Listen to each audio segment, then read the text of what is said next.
estudantes, professores, comunidade da educação de jovens e adultos. Tudo bem com vocês? Espero que sim. Eu sou a professora Daniele e hoje nós estamos aqui para mais uma aula de arte. Hoje nós vamos falar um pouquinho sobre a arte que está nos nossos olhos e às vezes a gente não percebe. A arte de rua, a street art.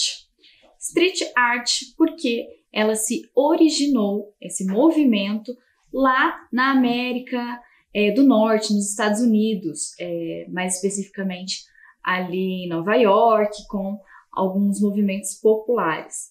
Mas nós vamos descobrir que a arte de rua, ela já vem acontecendo ao longo da história da humanidade. Então, olha só.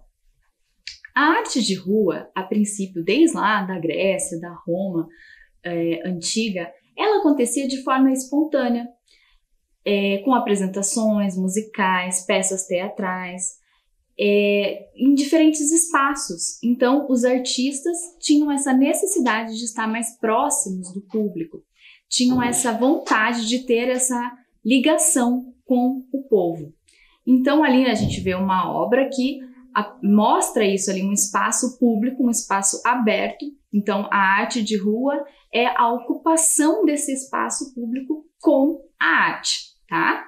Então, ali, olha só, uma pintura que retrata esse momento lá desde a história antiga. Então, olha só. A arte de rua é a expressão que se refere às manifestações artísticas desenvolvidas no espaço público. Então, manifestações que geralmente estavam relacionadas à política, à vida, à história daquele momento que a sociedade estava vivendo. Os artistas que marcaram bem essa época, inclusive na Idade Média, então daí já numa outra era, na era medieval, foram os trovadores. Trovadores eram cantores e compositores. Nas letras, eles traziam justamente esses temas: política, humor, amor, amizade, tudo que faz parte ali do cotidiano. Então, eles tinham que ser muito criativos, fazer rimas, produzir a sua arte, mas aí já era uma arte considerada literária. Então, os trovadores iniciaram também, fizeram parte dessa história de trazer a arte para locais mais acessíveis a todas as classes da população, né? Tinha também os trovadores da corte, que só se apresentavam para os reis, para a elite daquela sociedade. Porém, eles fizeram parte de uma publicação, de como se fosse espalhar a arte, né, nessa era. Isso acontecia nessa época ali na região da Europa.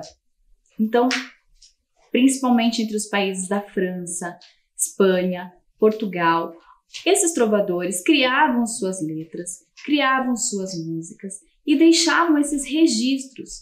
Como eles eram itinerantes, eles passavam de cidade em cidade, iam fazendo esse trabalho também de troca de informação. Imagine, naquela época não havia esses meios de comunicação que nós temos hoje. Então, ler as trovas, ler as composições deles, ouvir, era uma maneira das pessoas se informarem, saber o que estava acontecendo na cidade próxima, na sua própria cidade, na sociedade como um todo. Então, olha só, mais um registro ali. Então, eles tinham os instrumentos, faziam as composições com as letras e atraíam o público ao seu redor para escutar as criações deles. Então, aqui a gente tem um registro, olha só. Miniatura do Maracatu em um cancioneiro. Então, é basicamente um registro ali de como eles criavam essas trovas, essas composições e como eles divulgavam os seus trabalhos por onde eles passavam. Outro registro que mostra que a arte nunca conseguiu ficar em um único espaço, não corresponde muito à intenção da arte estar limitada a um único espaço, a um único público, também são as pinturas na parede. Então ali a gente começa a ver já uma expressão em murais, em muros e paredes. A arte nas paredes dos templos, dos túmulos e mais tarde nas próprias casas das pessoas, construídas em madeira ou terracota na época. Então esses são registros bem antigos que ficaram até hoje, que contam a história da civilização. Se a gente lembrar, lá desde os homens na caverna, quando estava iniciando ali a organização humana, nós já temos registro. Então essa necessidade de se expressar, de colocar os sentimentos para fora, sempre tem um empurrãozinho, uma mão ali da arte que vai deixar isso bonito aos olhos e até é terapêutico, faz bem para quem vê, para quem pode interpretar, para quem está vivendo naquele ambiente. Então, só para a gente localizar de como esses registros foram recuperados, em que região. Então, aqui a gente estava falando da região da Europa. Esse quadradinho que está aqui no cantinho, esse aqui que parece a bota, a região da Itália. Então, aquele registro nas paredes que nós vimos era da Pompeia, dessa região. A Grécia, logo aqui na pontinha, a gente já vai ver numa próxima ilustração. A França. Então, toda uma região que descobriu e preservou esses registros que fizeram parte da construção da arte que nós temos hoje. Olha só, então bem aqui onde mostra está a Grécia. E aqui a Itália, França e a Espanha. Portugal também. Portugal tem uma grande tradição em trovadores. Até hoje são mantidas os festivais, tem ainda os cantores, os compositores. Ali a Itália. Então, seguindo então para a gente lembrar, fazendo essa contraposição. Quais são os lugares tradicionais de se apreciar, de ouvir, de cantar a arte? Os locais tradicionais que a gente conhece são os teatros, os cinemas, as galerias. Então, isso também veio mudando ao longo da história. Então, quando havia lá a apresentação dos trovadores só para a corte, era uma coisa muito elitizada. O povo não tinha acesso, o resto da população ficava à parte disso. E hoje nós ainda temos esses espaços, eles são importantes também para a valorização da arte. Nem toda a arte vai para a rua, mas a arte de rua faz essa conexão. Inclusive essa crítica de que algumas escolas de arte são muito inacessíveis, são apenas para um público que tem um poder aquisitivo muito alto. Então, isso causa uma reflexão, aí, uma crítica, já que a arte é para ser vista por todos, né? Para ser vista e vivida por todos. Então, a arte de rua, ela não precisa de tempo, de espaço, de movimento cultural, nem tampouco de reconhecimento para acontecer. Ela só precisa da rua. Ela simplesmente acontece. É assim, nos lugares menos esperados, nos guetos, nos lixões, debaixo de pontes, em paredes estragadas e até em lugares abandonados. Então, é uma forma de revitalizar a cidade. Às vezes, espaços que a gente passa e nos causam estranheza, nos causam um sentimento de desânimo. Quando há um toque de arte, já muda aquele ambiente, já muda o sentimento que a gente tem quando olha para aquela paisagem. Então, depois desse caminhar histórico lá, ao longo do tempo da humanidade, a street art mesmo começou a surgir lá nos Estados Unidos, como eu comentei. Só que isso aconteceu lá na década de 70. E, no início, era uma disputa de pichações, mais uma disputa ligada a território. Então, um ia lá e fazia sua marca, porque aquele território, aquele muro, aquele bairro, aquela rua pertencia àquele grupo. O outro ia, então, e tinha que fazer uma marca diferenciada. Usava um brilho, usava uma sombra, e assim começou a evoluir a obra até chegar no grafite. E olha só, esses registros aí desse movimento mostra que, como a gente viu agora há pouco, que estava em todos os lugares, tá? A street art, ela começa a se expressar, a mostrar que ela está acessível para todo mundo. Então, ali tem uma foto deles no metrô, das intervenções que eram feitas no metrô. Então, nesse início, havia muito grafismo, letras, números, para depois evoluir para os desenhos. Então, hoje já tem uma diferença entre pichação e grafite. Para virar a arte, ela evoluiu, tem uma técnica muito mais avançada, e aí ela tem também toda essa mensagem, não só de disputa de território. Olha só, as imagens, então. Essas imagens é da Martha Cooper. Interessante também que ela era uma fotógrafa do New York Times, e nas horas vagas ela saía passear nos seus momentos de lazer pelo bairro do Bronx, lá em Nova York, e começou a entender esse movimento da street art, que em alguns lugares tinham painéis já bem evoluídos, e ela começou a retratar todo esse movimento de arte. E naquela época não tinha essa facilidade que nós temos hoje. Então, aqui no Brasil se ouvia falar já desse movimento, mas não tinha tanta clareza, até porque nesse início de movimento houve bastante conflito. Os governantes, a própria população não entendia muito bem isso como arte, como um movimento de expressão, de manifestação cultural. Então, havia ali algumas pressões dos prefeitos querendo apagar tudo, ou querendo marginalizar, criminalizar essas ações. Então, no Brasil, isso começava a ouvir falar, mas não se tinha muito bem claro de como era feito, de quais as técnicas. Então, no Brasil, esse movimento começa a surgir, mas de uma forma bem única. Aqui no Brasil, a street art vai ser bem abrasileirada, vai registrar a nossa forma de viver, a nossa cultura. Vocês vão ver isso um pouquinho mais para frente. Então, mais uma foto ali do metrô. Então, a gente vê bastante intervenções. Com o passar do tempo, essa arte foi evoluindo. Vejam agora esse vídeo de dois artistas brasileiros que se tornaram famosos mundialmente através da street art usando o grafite. Vejam lá e a gente já volta.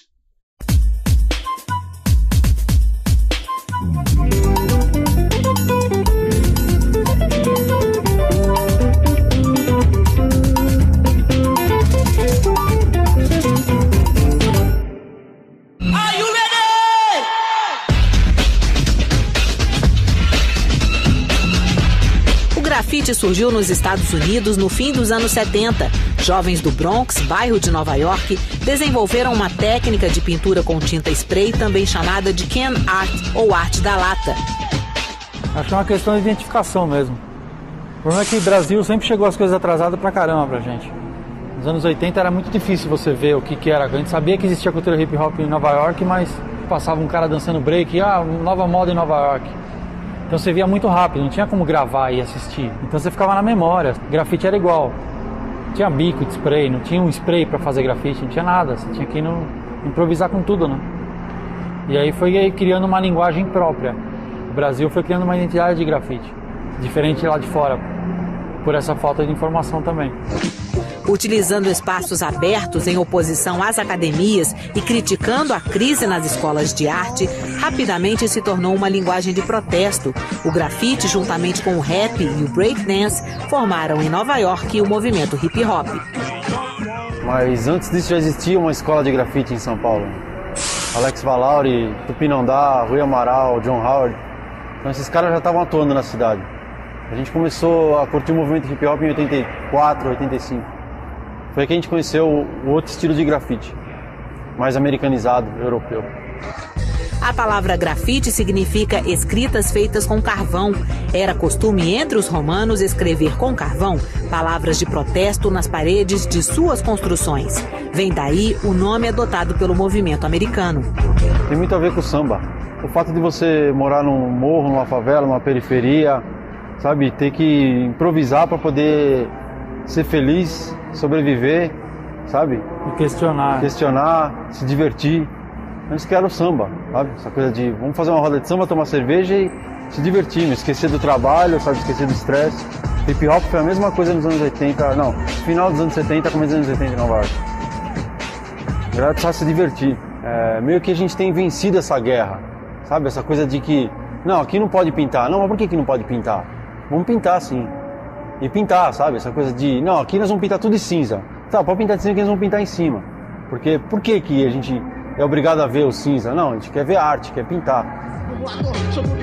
O grafite desenvolveu vários estilos, do wild style, do bomber, ao grafite artístico.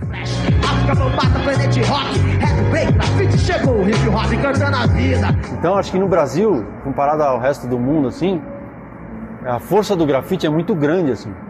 Tem muita gente se expressando na rua, sabe? Muita gente, assim. Acho que por ter essa linguagem direta com o povo, e que nem o grafite, você vai pintar onde você quiser, e as pessoas vão ver muito rápido, assim. No século XX, o muralismo reaparece também como forma de protesto, principalmente no México, levando a arte para a rua, para o povo. Eu acho que hoje em dia os grandes murais são esses. São artistas que vieram do grafite ou que fazem grafite. O grafite é a essência, não é só o suporte. Ele nunca vai estar dentro de uma galeria, a não ser que você chegue na frente da galeria escondido e pinta na frente da galeria. Isso aí sim. Não é, mas isso é a essência que tem na rua. Sabe, o fato de você estar pintando e você tomar um enquadro da polícia te levar para a delegacia. O risco, o anonimato, tudo faz parte do grafite. Isso tudo faz o grafite ser o que é o grafite, sabe? Agora, tá aí, a cidade tá aí para ser usada. Você tem que usar a cidade e não deixar ela te usar.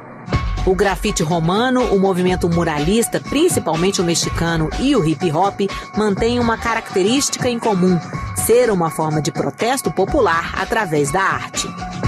A gente teve esse exemplo da 23 de maio lá, que tinha um mural de 600 metros quadrados, super grande, já estava lá há 7 anos. E a prefeitura foi lá e apagou de cinza. E aí você vê o povo ficou indignado, assim, a mídia falou super mal. E aí a própria prefeitura, reconhecendo o erro, eles nos procuraram e quiseram refazer o mural. E aí você vê, quando você está pintando, as pessoas que passam de carro buzinando, agradecendo, pô, obrigado que vocês pintaram de novo. O Brasil é muito rico, né, em cultura popular, em dança, música, performance. Tem que mostrar isso, né? Mostrar as coisas bonitas no Brasil. Então, viram só? Que legal? Então, naquela época era mais ou menos na base do improviso, como eles contaram ali. Eles não tinham nem bem a clareza de quais os materiais que se usava corretamente.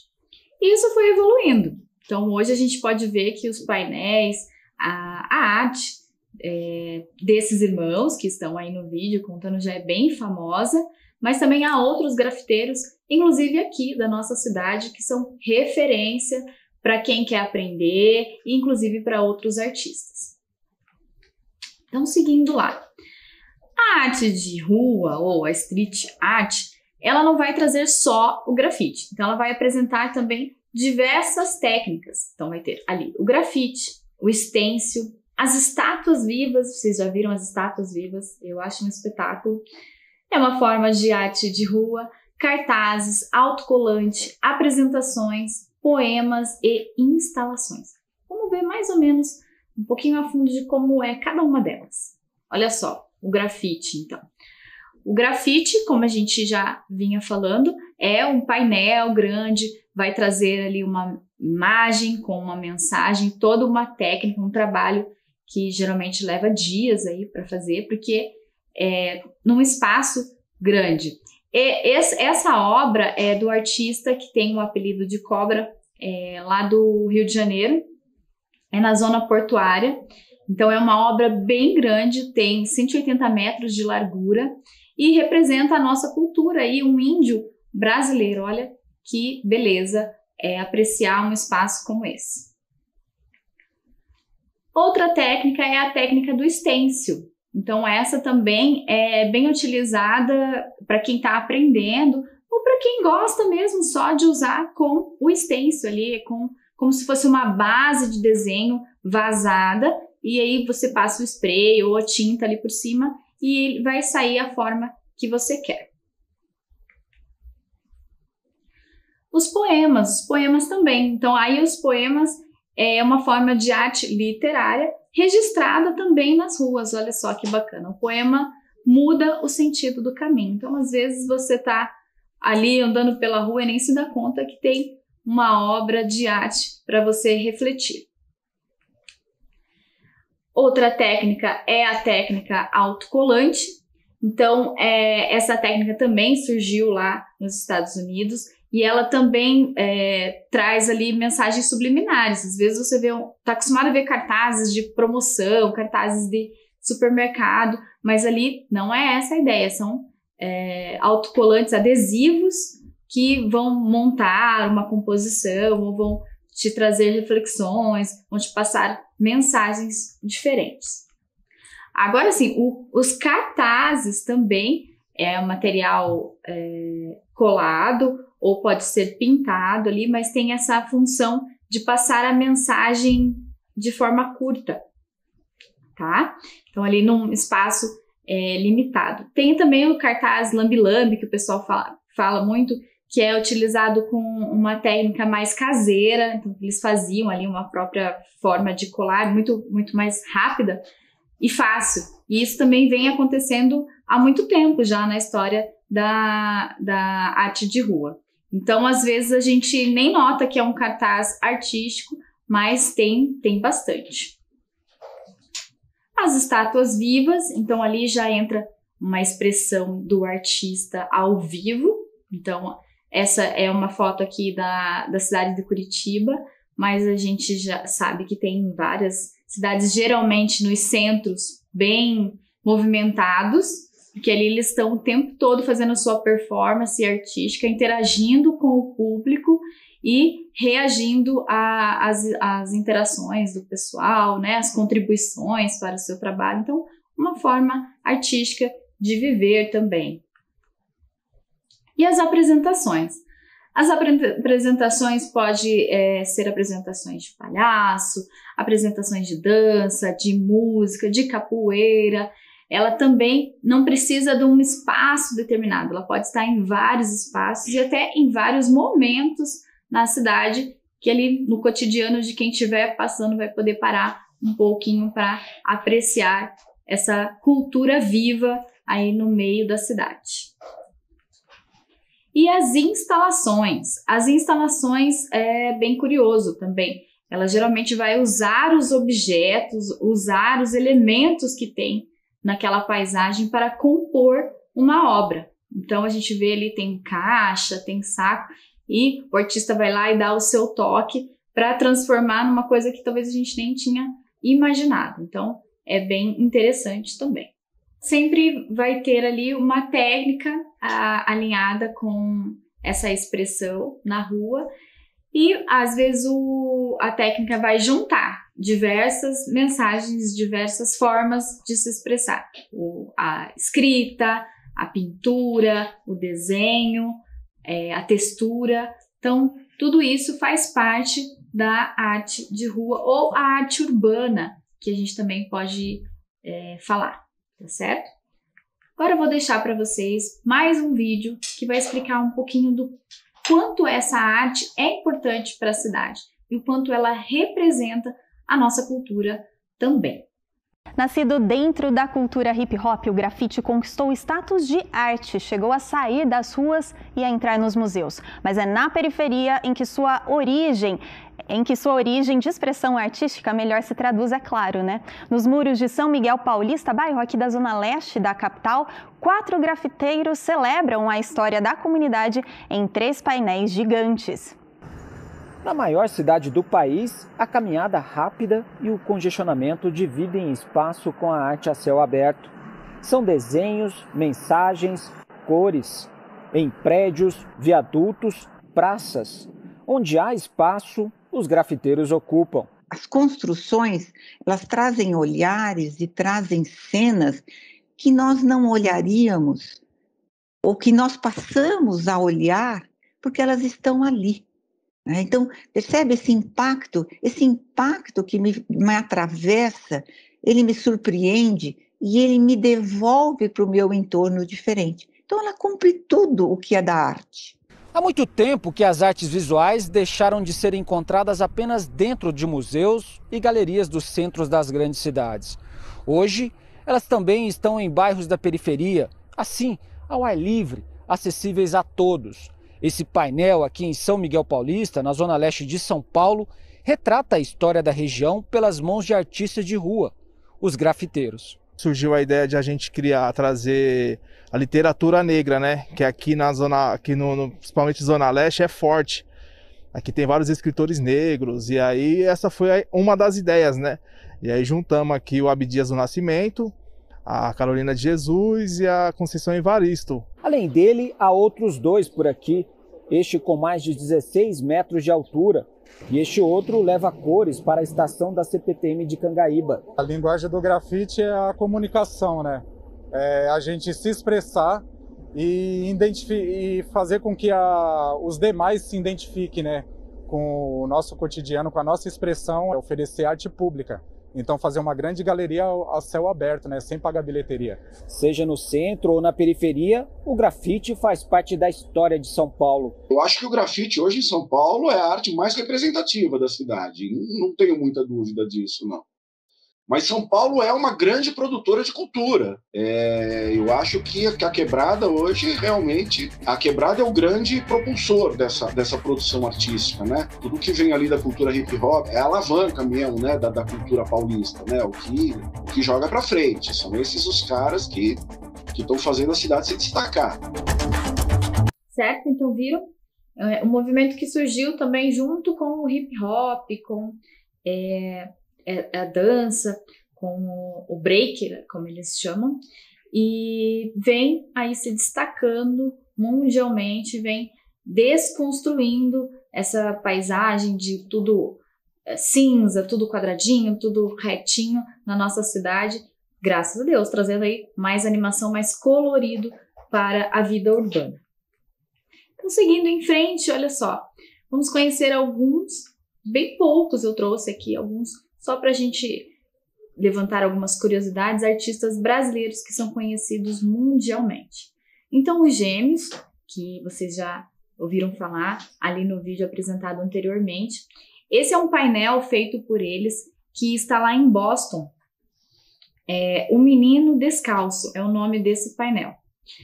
E ele ficou muito famoso e acabou causando uma polêmica, pois a população local, uma parte da população levantou ali algumas manifestações contrárias a esse painel, que diziam que remetia a um terrorista. Então vejam que delicado, cada um pode ter uma interpretação completamente diferente.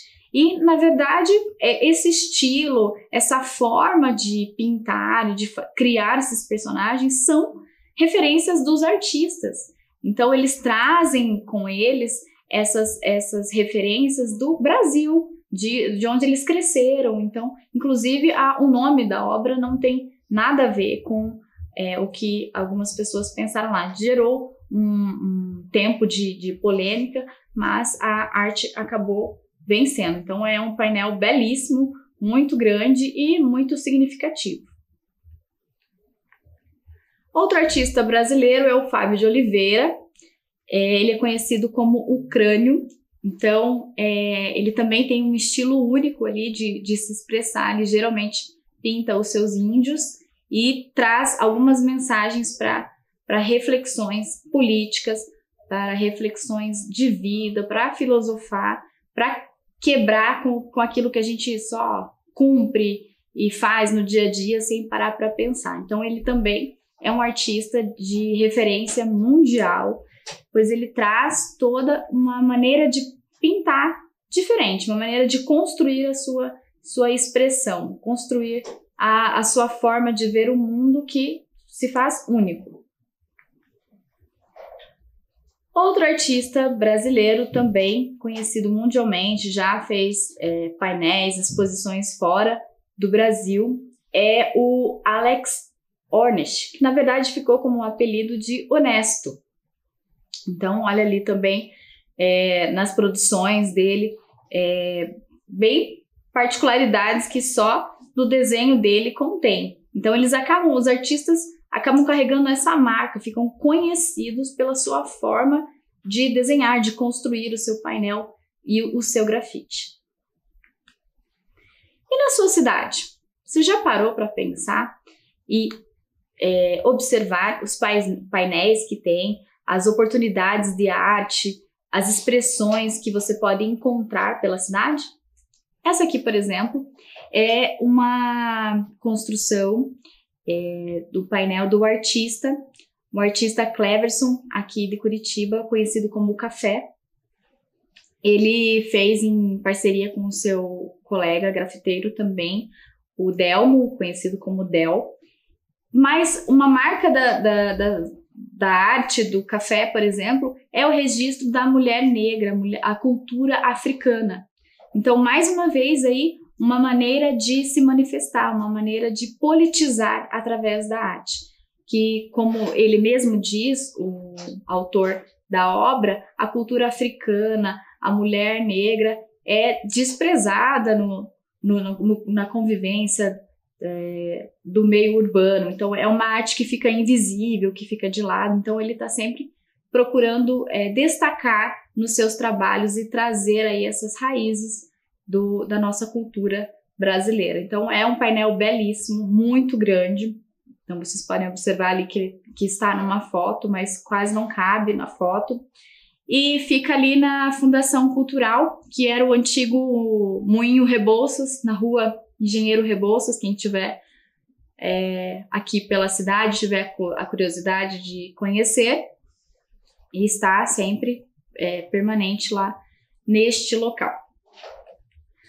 Aqui no mesmo local, na Fundação Cultural, a Fundação da Cultura, tem uma outra obra de um outro artista, tá? Aqui já é de um goiano também lá no Moinho de Rebouças. Aí ele já está também trazendo nossas raízes com os índios representados no seu grafite. Então vejam o colorido, o traçado, a riqueza do material que eles conseguem construir com o grafite. Tá certo? Então, quem tiver oportunidade, ir lá observar, fotografar, quem sabe fazer aí o seu painel de inspirações. Não só na cidade de Curitiba, há em várias outras cidades esses painéis. E há também cursos para as pessoas que querem aprender. Tá bem?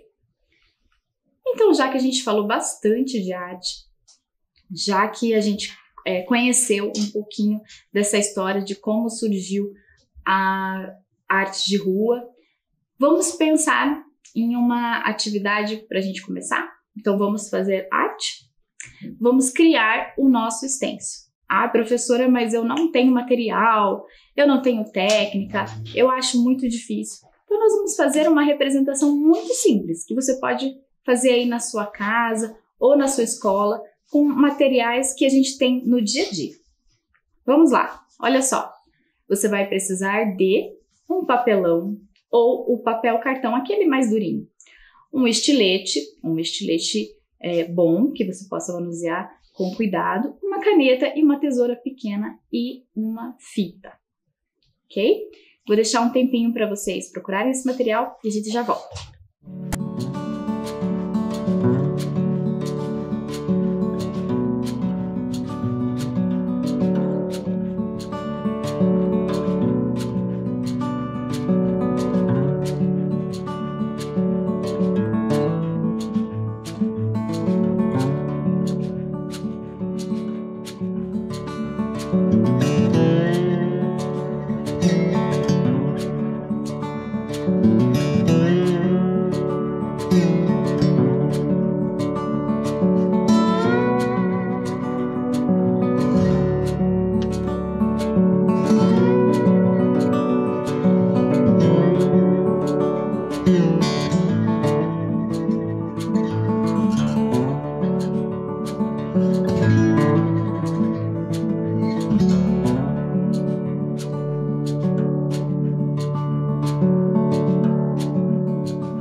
Então, pegaram seus materiais? Vamos lá fazer o nosso registro? Bom, gente, a ideia é bem simples. Você pode fazer uma base só desenhando ali o que você vai querer. Aqui eu fiz um projeto, mais ou menos, de um diamante, tá? E aí dessa base, você vai recortar. Aí é que você vai usar o seu estilete. Você vai precisar tirar esse dentro, né, do desenho. Você vai tirar e vai deixar os vãos aqui, tá? Aqui você vai utilizar o estilete e ele vai ficar vazado como num stencil, tá joia? Olha aqui, eu vou até colocar o fundo para vocês terem uma ideia mais ou menos como que vai reproduzir esse desenho lá. Tá certo? Aí a caneta você usa aqui para destacar. E a fita, no caso, seria para você prender. Se você for prender para utilizar o spray. Então, para não mexer, por exemplo, você está segurando aqui com uma mão e vai passar o spray, pode mexer, você prende com a fita, tá bom? Então, aqui como a gente fez só uma demonstração, vou só deixar aqui os materiais que a gente utilizaria, mas aí na sua casa você pode fazer com spray, com tinta guache, com giz de cera, com o material que você tiver. Então esse é o princípio da arte com stencil, tá bom? Vou deixar então também para vocês um tempinho aí para depois que você montar a sua base, o seu desenho que você vai querer, você pode fazer um desenho mais complexo ou um desenho mais simples, uma estrela, uma coisa menor para começar. Como a gente viu na aula também, um ratinho, uma toquinha ali no canto, só para você começar. Você faz aí essa base e deixa de registro, tá bom? Mais um tempinho para vocês registrarem e a gente já volta.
Certo? Então, fizeram? Mostrem para suas professoras, mandem aqui pra gente, se puder. A gente fica muito feliz de ver quando vocês fazem aí. Vou mostrar um pouquinho agora de alguns exemplos possíveis. Olha só esse aqui do abacaxi, inclusive reutilizando, olha só, já uma ideia sustentável. Reutilizando aqueles pratos de festinha, de salgadinho. Então também fica uma base bem sólida ali e você pode passar, inclusive passar tinta com espuma, tá? Também é uma técnica que dá super certo. Ali ao lado, utilizando o jornal também. Então, há várias maneiras de fazer, de soltar a imaginação e de começar a construir aí a sua arte, tá bom? Espero que vocês tenham gostado. A nossa aula está ficando por aqui. Agradeço a todos e até a próxima. Um abraço!